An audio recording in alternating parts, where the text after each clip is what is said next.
कहानी का प्रारंभ होता है एक सुनसान गांव से जो जंगल के किनारे बसा था।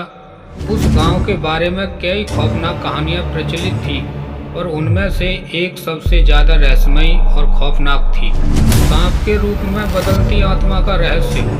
गांव के लोग बताते थे कि गांव के पास की पहाड़ियों में रात को एक औरत दिखाई देती है जो धीरे धीरे एक विशाल सांप में बदल जाती है। उसने कई लोगों को मौत के घाट उतार दिया था और उसका भय इतना था कि सूरज ढलने के बाद कोई भी उस पहाड़ी के पास नहीं जाता था। गांव के बुजुर्गों का कहना था कि ये आत्मा किसी पुराने पाप का परिणाम थी जो इस रूप में भटक रही थी। कहानी का असली मोड़ तब आया जब मुनीश नाम का एक युवक अपने दोस्तों के साथ घूमने आया। मुनीश को गांव की इन कहानियों पर यकीन नहीं था।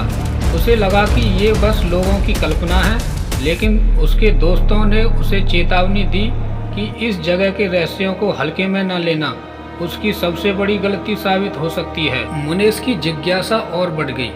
वह उस आत्मा के पीछे का रहस्य जानना चाहता था।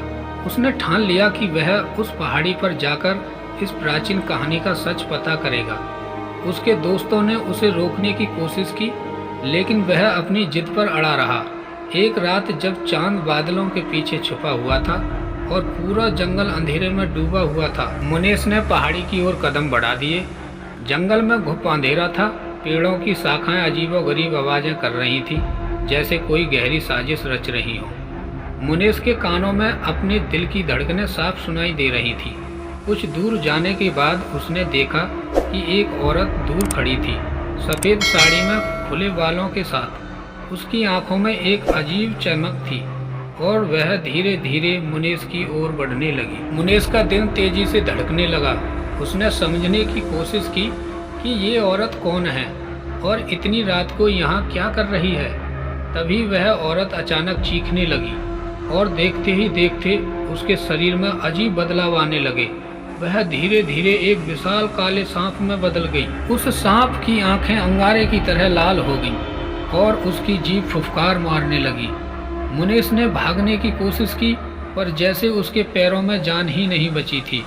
सांप ने उसकी तरफ रेंगते हुए बढ़ना शुरू किया। उसकी सांसें रुकने लगी।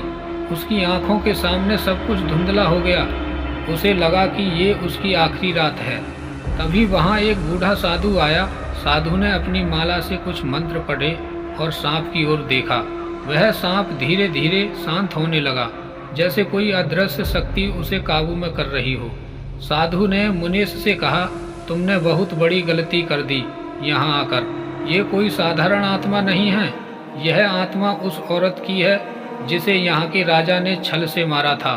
उसने राजा से प्रेम किया था, लेकिन राजा ने उसे धोखा दिया और तब से उसकी आत्मा यहाँ सांप के रूप में भटक रही है। मुनीश ने कांपते हुए साधु से पूछा, क्या इसका कोई अंत नहीं है? साधु ने गहरी सांस ली और कहा, इस आत्मा को मुक्ति तभी मिलेगी जब इसका बदला पूरा होगा। इसका प्रेम अपूर्ण है और इसका गुस्सा इसे शांति नहीं पाने दे रहा है। मुनीश ने हिम्मत करके कहा, अगर मैं इसकी मदद करूं तो क्या इसे शांति मिल सकती है?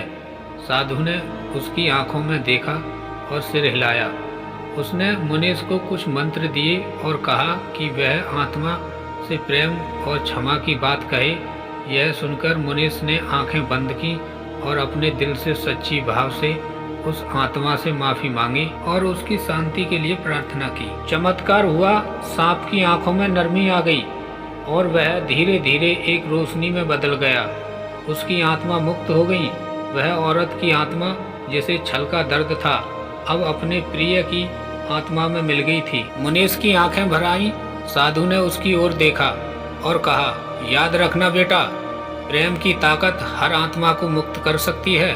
इस चमत्कार के बाद वह आत्मा गांव में कभी नहीं देखी गई। दोस्तों, वीडियो की कहानी अगर अच्छी लगी हो तो हॉरर गांव चैनल को सब्सक्राइब करें और बेल आइकन को प्रेस करें ताकि आने वाली वीडियो की नोटिफिकेशन सबसे पहले आप तक पहुंच जाए। इसी तरह की वीडियो और कहानी मैं फिर लेकर आऊँगा, जरूर आऊँगा।